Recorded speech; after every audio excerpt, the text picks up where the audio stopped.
أعوذ بالله من الشيطان الرجيم.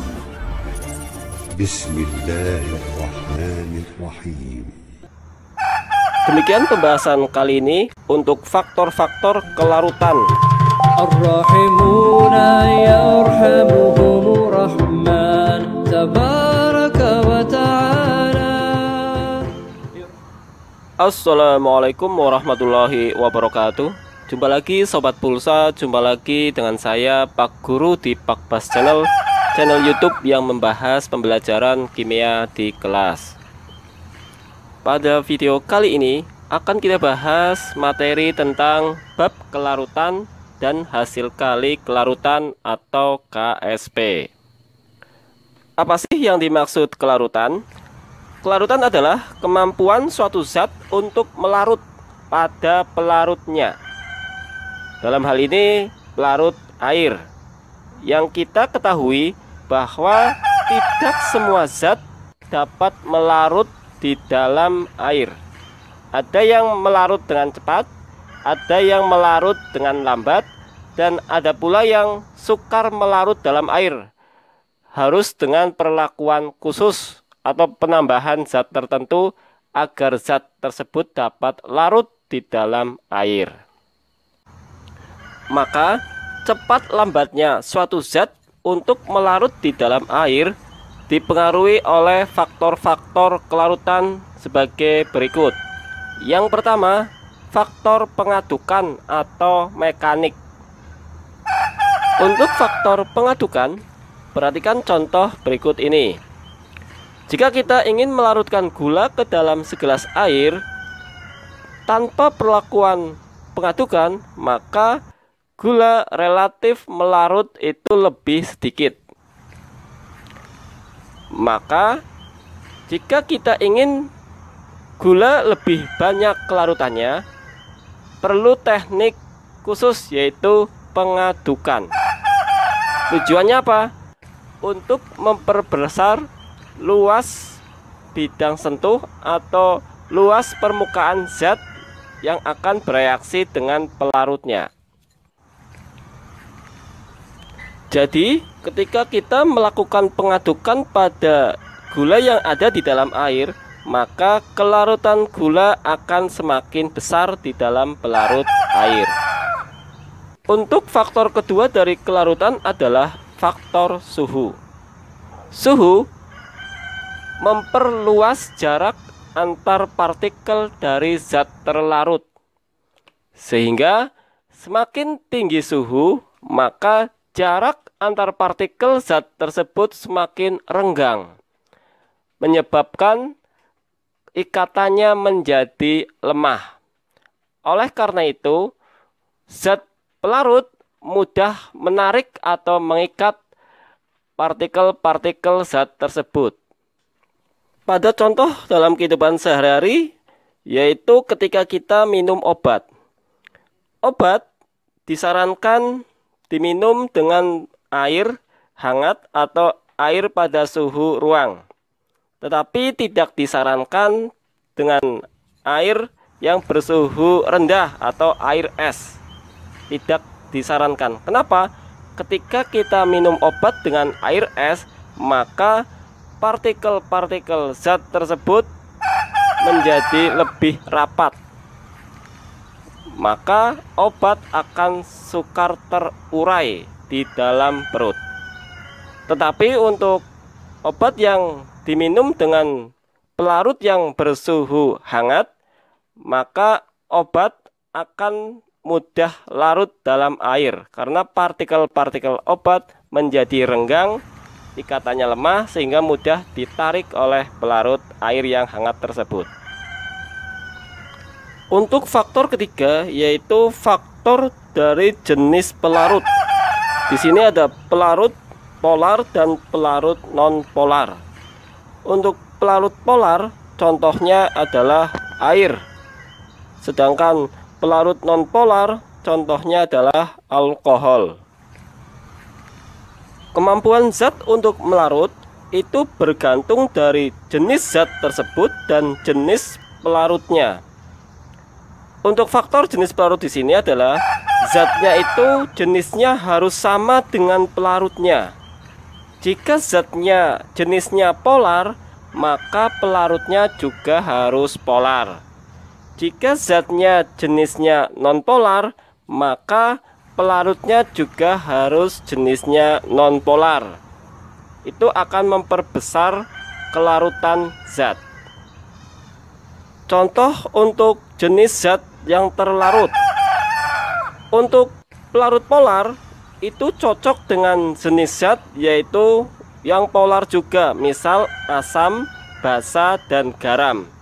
Asam, basa, garam adalah jenis zat yang polar, maka cocok dimasukkan atau dilarutkan ke dalam pelarut air. Contoh misalkan obat. Obat itu bisa jenisnya adalah asam, basa, garam. Itu cocok jika diminum dengan pelarut air, bukan pelarut alkohol. Karena tidak mungkin kita minum obat dengan sambil minum alkohol. Tapi minum obat pasti dengan air. Karena obat jenisnya polar, maka air juga jenisnya polar. Sehingga obat mudah larut dalam air. Untuk jenis pelarut nonpolar, di sini alkohol, yaitu maka yang paling cocok adalah zat-zat yang jenisnya nonpolar juga. Misal minyak, terus hasil-hasil dari ekstraksi tanaman. Karena nonpolar itu kebanyakan adalah senyawa organik, sehingga senyawa organik cocok dengan pelarut alkohol. Dalam kehidupan sehari-hari bisa kita contohkan dalam ekstraksi minyak wangi dari tanaman atau bunga. Maka proses pembuatan minyak wangi itu cocok dengan pelarut alkohol. Sehingga dalam kehidupan sehari-hari kita temui banyak sekali minyak wangi berbahan dasar alkohol sebagai pelarutnya. Karena ini yang paling cocok. Apakah bisa diganti? Bisa, yaitu mencari pelarut nonpolar selain alkohol. Misal dengan pelarut nonpolar seperti benzena dan aseton serta yang lainnya. Untuk faktor kelarutan yang keempat yaitu nilai pH. Untuk memperbesar kelarutan zat, maka antara terlarut dan pelarut harus beda jenis pH-nya. Untuk jenis zat terlarut asam, maka cocok dengan pelarut basa. Jenis zat terlarut basa, maka cocok dengan pelarut asam atau kebalikannya. Misal di sini NaOH itu zat terlarut basa, dimasukkan ke pelarut HCl, ini asam. Basa ketemu asam, maka akan terjadi reaksi penetralan, terbentuk garam. Ini mempercepat ya proses kelarutan atau memperbesar kemampuan untuk melarut dari NaOH tersebut. Tetapi contoh yang lain di sini, asam fluorida, ini jenis pelarut asam, dimasukkan ke dalam pelarut dari asam juga. Asam bertemu dengan asam, maka kemampuan dari melarutnya zat terlarut HF akan lebih sukar. Kenapa? Di sini ada yang namanya efek ion senama ya. Di sini ada atom H bertemu dengan atom H di sini. Sehingga untuk faktor kelarutan nilai pH, jenis asam basanya harus beda.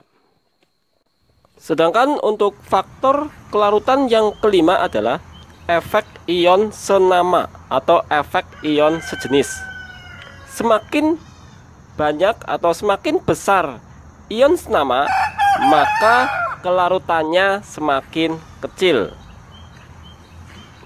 Dengan kata lain, semakin kecil atau semakin sedikit ion senama, maka kelarutannya semakin besar. Perhatikan contoh berikut.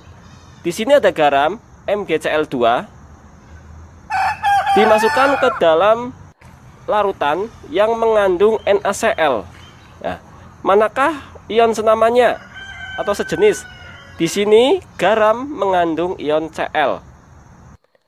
di dalam larutan mengandung ion Cl juga. Ini namanya sejenis atau senama. Sehingga kelarutan garam MgCl2 itu nanti akan berkurang, akan lebih sukar larut di dalam larutan ini. Tapi perhatikan contoh kedua, di sini MgCl2 akan dilarutkan ke dalam larutan yang berisi air di sini. Lihat di sini, antara ion garam dan ion pelarut tidak ada yang sama.